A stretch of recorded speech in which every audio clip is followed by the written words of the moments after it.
Satu pelabuhan itu isinya iblis Daka semua. Sisi gelapnya benar-benar sudah mau muncul mengambil alih tubuhnya dia. Satu jalanan dari ujung ke ujung digiling semuanya. この番組はご覧のスポンサーの提供でお送りします。 Oke, karena saya Hasan, saya datang dari Speak. Mohon maaf sekali lagi harus agak molor sedikit. Videonya aku upload di hari Senin.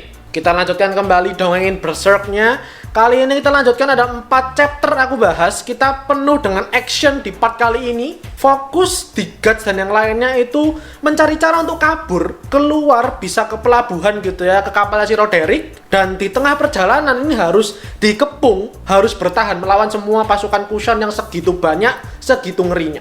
Nggak perlu kebanyakan cincong, mari langsung kita mulai aja. Silahkan di like, share, subscribe. Kalau demikian bahasan kali ini, jangan lupa follow Instagram Sana Speak. Mari kita mulai ceritanya.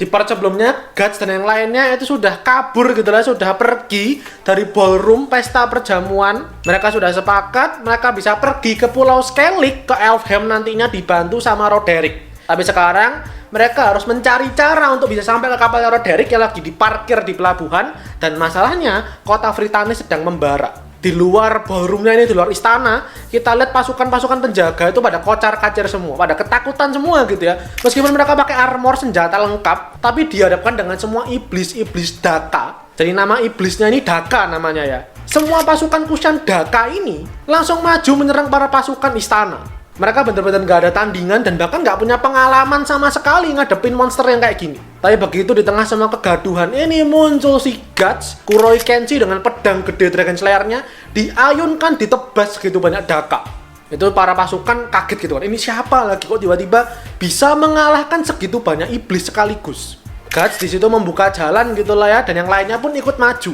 Serpico tentu menyerang dengan kekuatan Sylph-nya dia. Isidoro tag team dengan si Puck. Puck-nya menyilaukan mata para iblis Daka. Dan Isidoro-nya maju dengan belati salamandernya dia. Si Farnese melindungi Casca selalu. Dia pakai cincin mawarnya itu untuk melilit para iblis-iblis Daka. Di situ kita lihat si Magnifico, abangnya Farnese, sama Roderick itu kaget dan terpukau gitu maksudnya ya. Mencerna semua kegilaan di depan matanya mereka itu, terutama karena si Farnese-nya itu pakai sihir. Si Magnifico-nya agak ngeri-ngeri sendiri gitu ya, karena adiknya dia ternyata penyihir. Tapi si Roderick-nya justru terpukau, justru seneng gitu kelihatannya. Udahlah, akhirnya ini pasukan Daka kemudian berhasil dihentikan sama si Guts. Jadi pasukan iblis ini itu dikendalikan sama kayak biasanya gitulah ya. Semua iblisnya Kushan itu dikendalikan sama biksu atau pendeta dari Kushan. Nah, Guts sadar ini biksunya ada di mana yang ngendaliin, ada di ujung lorong gitu ya. Pakai pisaunya dia dilempar sama Guts, langsung headshot, mati di tempat, dan semua iblisnya ini langsung tepar seketika. Segitu banyak iblis Daka langsung jatuh ke tanah. Lah, ini satu permasalahan kelar akhir.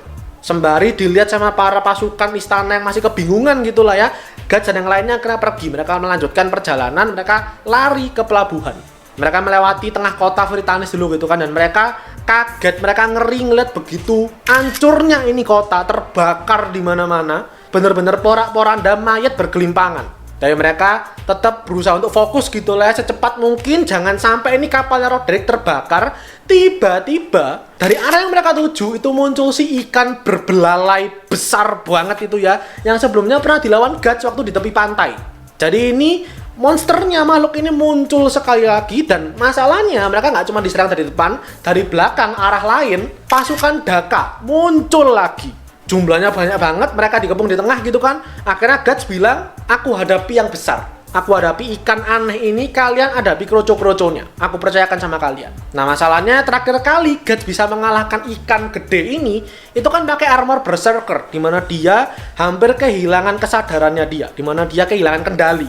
Nah, itulah yang ditakutkan sama dia sebenarnya, dan sama Sirke. Akhirnya sudah, majulah mereka semua. Laki-laki Serpico beraksi, Isidoro beraksi, tapi Isidoro kali ini nggak sendirian karena ditolong sama Roderick. Jadi Roderick memutuskan untuk berhenti terpukau, dia ikut mencabut pedangnya dia ikut beraksi, mengalahkan para macan-macan dan pasukan Daka. Di situ bisa dibilang Isidoro tag team gitu lah ya sama Roderick. Si Casca seperti biasa dilindungi sama Farnese. Nah, si Magnifico itu justru ketakutan sendiri. Maka dia ditolonglah sama Sirke. Semua beraksi sendiri gitu kan. Dan sekarang kita ngeliat Guts yang beraksi ngelawan monster besar ini. Si ikan berbelalai ini menyerang dengan belalainya dia gitu lah ya. Ada meriam air.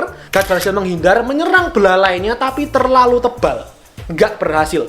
Tebasannya Guts yang segede itu, pedangnya itu nggak berhasil memotong belalainya ini. Di situ monsternya makin meronta gitu kan, makin menyerang Guts. Gaknya sadar, dia mulai agak keberatan gitu lah, agak susah ngalahinnya. Dan dia ngerti kalau Beast of Darkness-nya dia, sisi gelapnya dia itu mulai muncul, mulai mengambil alih. Setiap kali Guts kesusahan, kewalahan, atau dia emosi, Beast of Darkness-nya pasti akan muncul. Kali ini pun seperti itu, tapi Guts berusaha untuk nggak membiarkan, nggak kalah dengan emosinya dia. Dia mencoba maintain, dikendalikan gitu lah ya, sambil berusaha bertarung, mengalahkan monsternya depan mata ini dengan kekuatan dia sendiri. Tapi karena ini ikannya gede banget dan susah banget dikalahin, Guts mulai kesulitan dan akhirnya dia itu kepepet. Di belakang dia ada tembok. Di situ Guts gak bisa lari kemana-mana dan akhirnya dia digeprek. Dia ditabrak sama monsternya ini. Segitu gedenya sampai temboknya hancur tembus ke belakang. Ini gedung gitu lah, bangunan tuh bener-bener sampai hancur lebur. Tapi itu ternyata adalah bagian dari rencananya si Guts. Dia tiba-tiba muncul dari atas bangunan gitulah ya. Jadi dia sengaja biar ketabrak, biar jatuh ke dalam, biar di situ ada tangga, dia bisa naik ke atas, terus bisa nyerang monsternya dari atas. Maka langsung beraksi gitu kan guys, dengan pedangnya dia lompat tuh dari atas gitu kan, nusuk atas kepala, ubun-ubunnya si ikannya ini. Ketusuk, nancep, tapi belum begitu dalam gitu lah, belum luka parah. Ini yang ada si ikannya malah meronta-ronta, kesakitan kesana kemari gitu kan. Gajah sampai terayun-ayun, itu semua di sekitarnya hancur lebur. Tapi Guts yang terayun-ayun ini berusaha untuk mengendalikan dirinya. Dia mencoba melawan balik, meskipun sempat agak mau jatuh gitu sebelumnya dia ya. Dia ambil keseimbangan, berdiri tegak, dan pedangnya ditusukin lebih dalam ke atas kepalanya si ikannya ini. Akhirnya sudah, lukanya semakin dalam dan itu cukup untuk membunuh, untuk menghentikan si ikan raksasanya ini. Jadi meskipun Guts agak kewalahan, setidaknya dia berhasil mengalahkan monster ini dengan kekuatannya dia sendiri.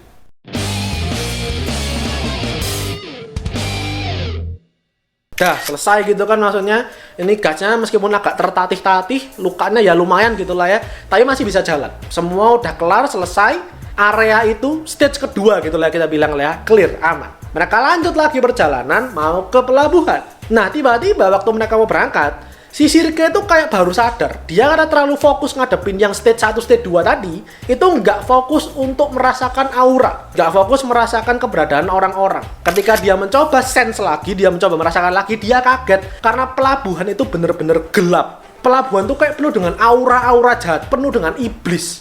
Dan begitu mereka udah mendekat ke sana gitu lah ya, mereka ngintip dulu, aman nggak sih pelabuhannya?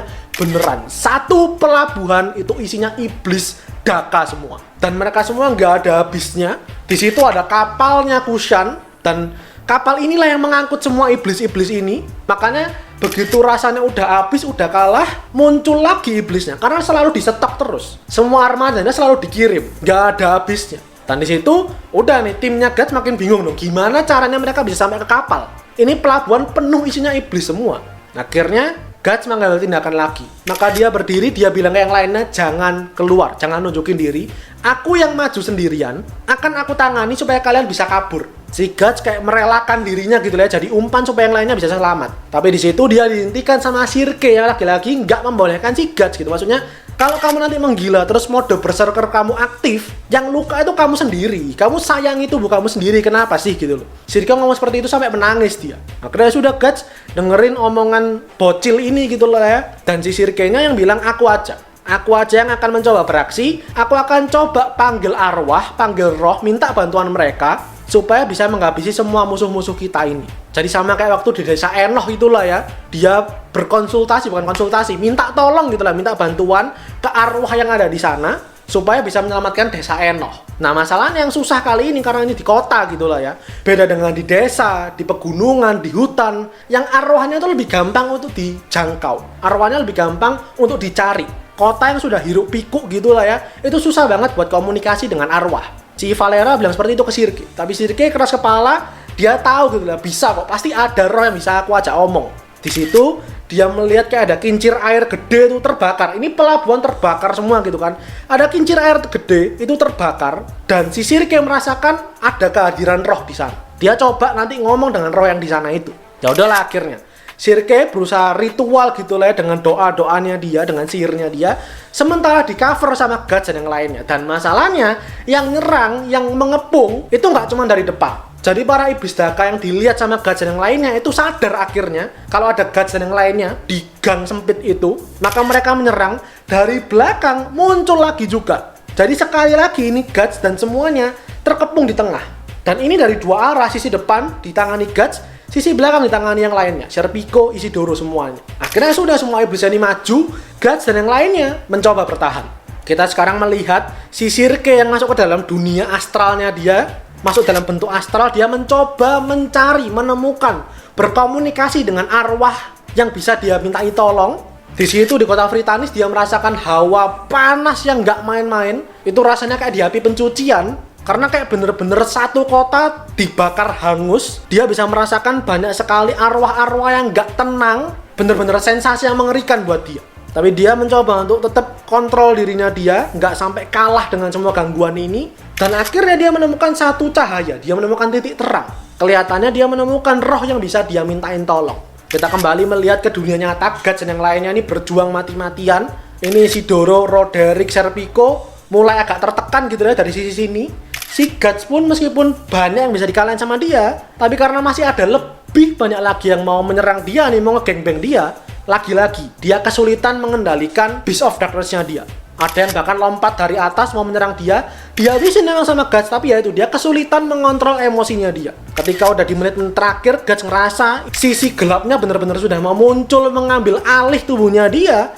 Dari gang sempit itu tiba-tiba muncul cahaya api panas gede banget menyambar. Tentu itu adalah Shirke. Shirke berhasil berkomunikasi dengan roh yang ada di sana.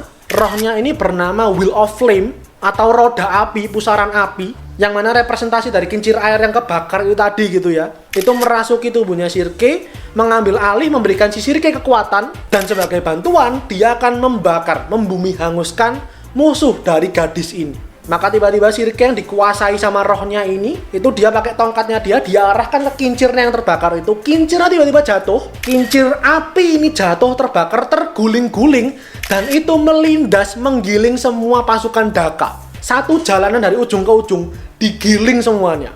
Bener-bener gak ada ampun. Bayangin itu kincir kayu segede itu kokoh, kebakar kayak apa, giling semuanya. Nah masalahnya seperti biasa, Shirke itu kan masih newbie gitu loh ya, masih beginner, masih agak susah buat dia mengendalikan kekuatannya dia. Dan ini itu mengancam Guts dan yang lainnya. Ini karena Shirke nggak bisa mengendalikan kekuatannya dia, bukan nggak mungkin Guts, Isidoro semuanya tuh bakal kegiling juga. Atau kalaupun nggak kegiling, kena sambaran apinya gitulah. Maka Isidoro coba menghentikan Shirke gitu kan. Tapi begitu dia pegang tangannya, si Isidoro kepanasan. Karena si Shirke emang udah segitu dirasuki, segitu dialiri kekuatan sama Wheel of Flame ini. Di situ Shirke udah nggak mungkin bisa dihentikan lagi gitulah ya. Sambaran apinya menyambar kemana-mana. Dan di saat-saat terakhir akhirnya Guts yang turun tangan. Guts lompat ke arah Isidoro sama Shirke, dua bocil ini ditangkap sama dia supaya nggak kena sambaran api. Jadi bayangin itu Shirke badannya sebenarnya panas kayak gitu, tapi dipegang sama Guts. Guts lompat gitu kan masuk ke dalam gangnya itu tadi, dan akhirnya selesai. Ini semua kegilaan, semua bantuan dari roh apinya itu kemudian menghilang. Kita lihat pelabuhan itu isinya bener-bener mayat, kegiling, hangus semua. Akhirnya sang pahlawan yang menyelamatkan mereka semua, Shirke, setelah kehilangan kesadarannya itu tadi gitu ya, diambil alih sama rohnya, dia pun terbangun dan disambut dengan senyuman dan terima kasih dari semuanya. Dan kemudian kita bahas di part selanjutnya. Itu aja untuk part kali ini. Di part selanjutnya kita akan kenalan dengan salah satu pemimpin dari para biksu-biksunya Kushan, orang yang punya kemampuan sihir luar biasa tinggi. Itu nanti siap menghadapi Guts dan yang lainnya. Jadi silakan dinantikan Sabtu besok. Semoga nggak ada kendala lah ya, nggak perlu moral-moral lagi. Tapi untuk sekarang ya pasti silakan like videonya. Kalau kalian suka bahasan kali ini, jangan lupa berkomentar, share kalian, dan terakhir jangan lupa follow Instagram Sunspeak dan subscribe buat kalian yang nanti lebih banyak konten anime dan manga dari channel Sunspeak karena kalian naga dan aku suka dan kalian suka. So, see you guys in the next video. Itadashi minasan.